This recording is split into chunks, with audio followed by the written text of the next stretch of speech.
Hello everyone and welcome back to another Babbling Irons video with myself and Mike. And today more transfer rumours coming in, fruition. As we've noticed throughout the whole of June, the transfer window only really just opened, and we've still got so many rumours. But this one, the latest, a defender that could potentially be coming in, a Chelsea player in Trevor Chalobah. Now, another player that would be an interesting signing, a player that's still young. It's actually his birthday today, so he's just turned 24. And the rumours are coming out, according to a 90-minute article, that we want to sign him this summer, amid speculation surrounding his future. I think everyone in Chelsea is probably in the shop window at the moment, so links will be flying around. But before we kind of get into the logistics of the move, what do you make of Trevor Chalobah as a player? And, playing in that Chelsea system last season, a lot of players struggled, but he actually got quite a lot of minutes under his belt and actually performed pretty well in that team. Yeah, I don't mind Chalobah actually. I think not last season, season before was his breakout season. I thought he did really well in that back three. Having Thiago Silva next to you is a good thing if you're a young player, because he's going to kind of coach you through and guide you through games. And as you say, last season was a bit of a horror show all over for Chelsea. There was so much going on from the playing side behind closed doors, and it was an absolute mess. So the fact that they did what they managed to do is probably actually, all intents and purposes, actually not a bad season. I know that sounds ridiculous to say, but there was so much going on at Chelsea. It was ridiculous. Stuff that's not even really widely known, but there was stuff that was beyond stupid. So the fact they finished where they did, with that much change as well, is it's kind of, they did well, shall we say. And I think Chalobah, let's face it, he's 23 as of recording, but 24 when this goes out. He's done well the last couple of seasons with Chelsea. He probably now is at that point where, he is at that point. It's not probably, he is at a point, much like Tomori, at that point now where he should be starting week in, week out for a team. And if he's not going to start at the arguably elite level that Chelsea profess to be at, or want to be at, then it would be, for his career, the best step now to look for the next tier down, and allow himself to develop over the next 4 to 5 years. I mean, there was so much chop and change last season in that Chelsea team. I mean, we could see how much he played in each competition. Really, 25 appearances in the Premier League. Started 18 games, which is pretty good considering the amount of change they had in their team last season.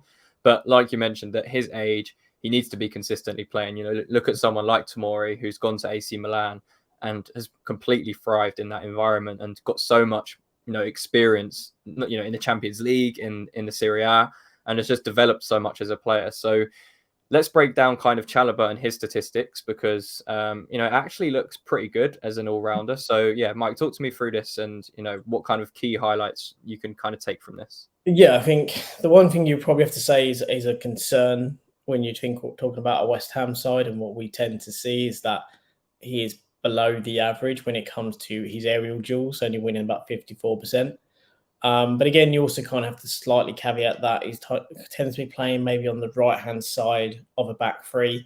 So he's not necessarily going toe-to-toe with a static centre forward. He's having to deal with players coming, running at the angle and challenging him. So he's coming from more a standing start as opposed to them with a kind of running start. So you do kind of lose a bit of your momentum in those kind of challenges. But when you look at particularly around how many of those duels he has in a game, how many that he actually wins, he's slightly above average on that.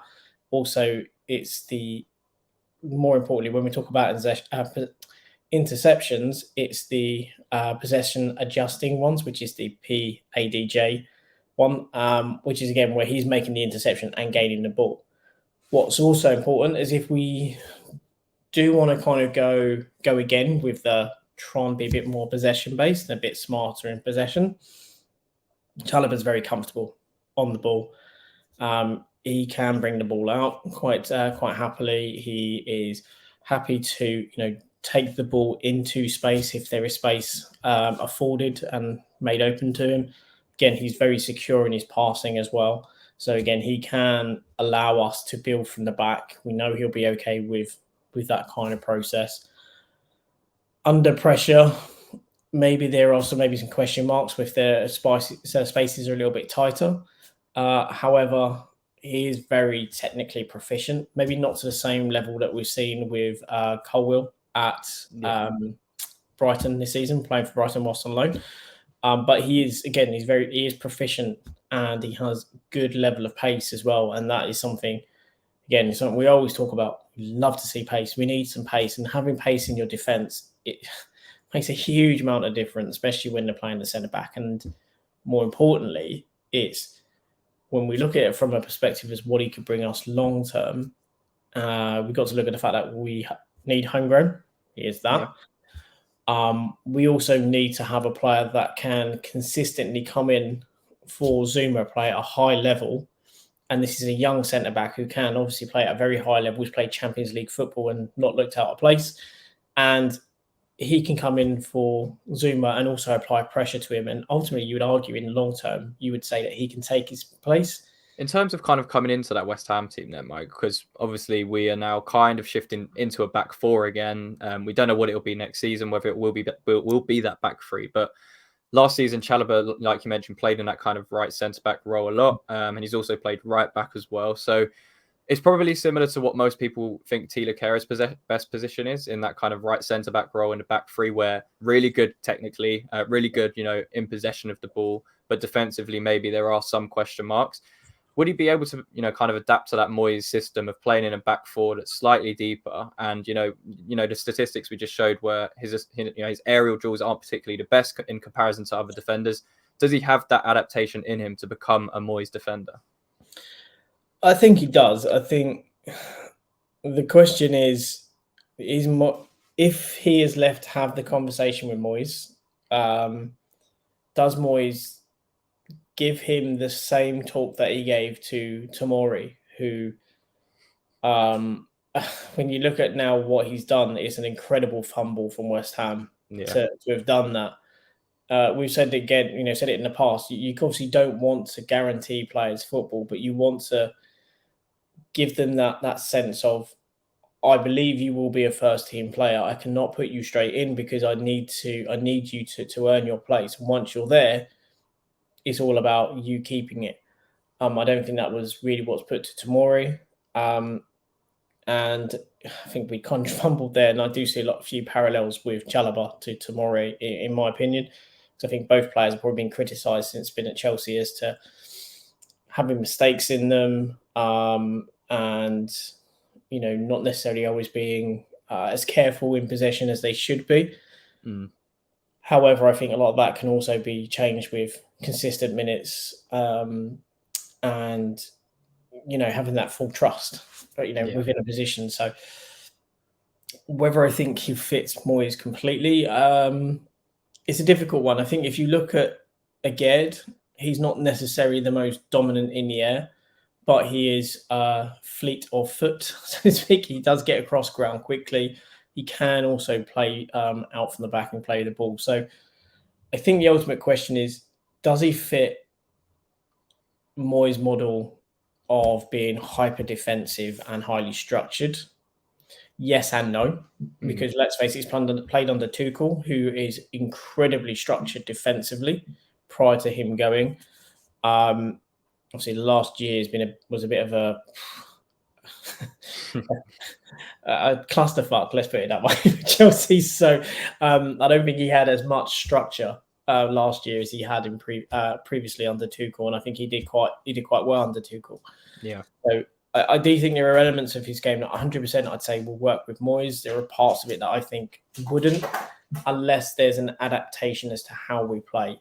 And I think if we do change our play slightly, we can see a better player. And I think one of Chelsea's main things last year was the fact that they've played in a back three for so long, to then try and move into a back four. It became very alien to a lot of players. I mean, we saw that with Spurs, didn't we? They went to Yeah, St James's Park, tried to play it back four as soon as Conte won, got absolutely demolished. I think they lost 6-1 in the end. So, yeah, I think in terms of Chalobah and what he would bring, I think we're aware that he is a very good player. Still only young, 24 years old. He's got the homegrown status as well, and is he can play in slightly different positions in that back line as well. So with that kind of considered, I think he signed a long contract not that long ago, maybe last November. yeah. So he's still, under contract pretty well at Still to Chelsea. With all, 2028, I yeah, think. it was a long contract as well. So with that kind of considered, how much would you be willing to pay for Chalobah, and how much do you think Chelsea will be asking for him if he was on the market?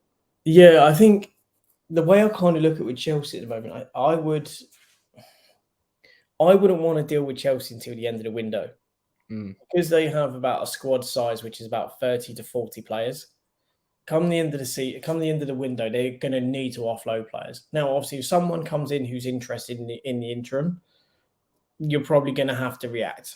Okay, but if those players are not moving, come the end of the window, deals could be struck because Chelsea need to, one, sell players because of financial fair play.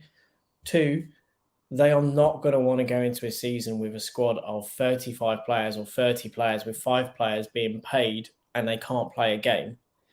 And there's every chance someone like Chalobah could be caught up in that Mm. because he's now at an age where he has to be registered. He's above 21 years old, so he has to be registered. So you would kind of think that if you're looking at a Chelsea player or you're looking at thinking about going in for a Chelsea player, I think what you kind of do now is you put the feelers out and inquire as to, well, how much would they cost? What Yeah. kind of wages would they be at? And then I think you wait and you sit until the end of the window.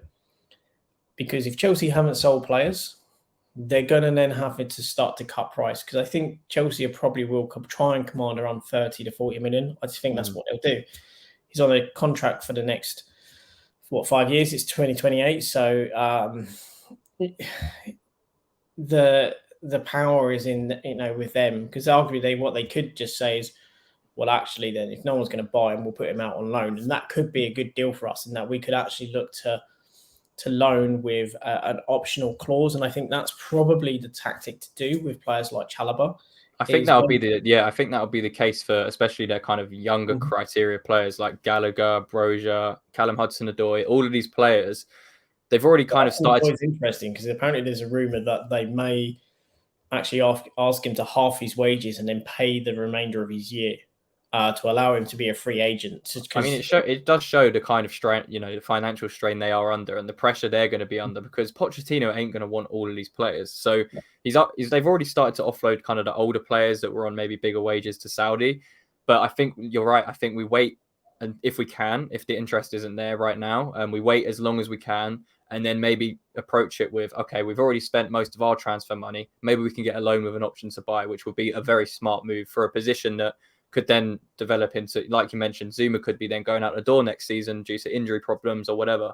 And then that gives him the route into the team. So, yeah, I think it'd be interesting. I wouldn't want to pay really much more than 20 to 25 million for him, to be honest, especially just because of the sheer load we have to do this summer.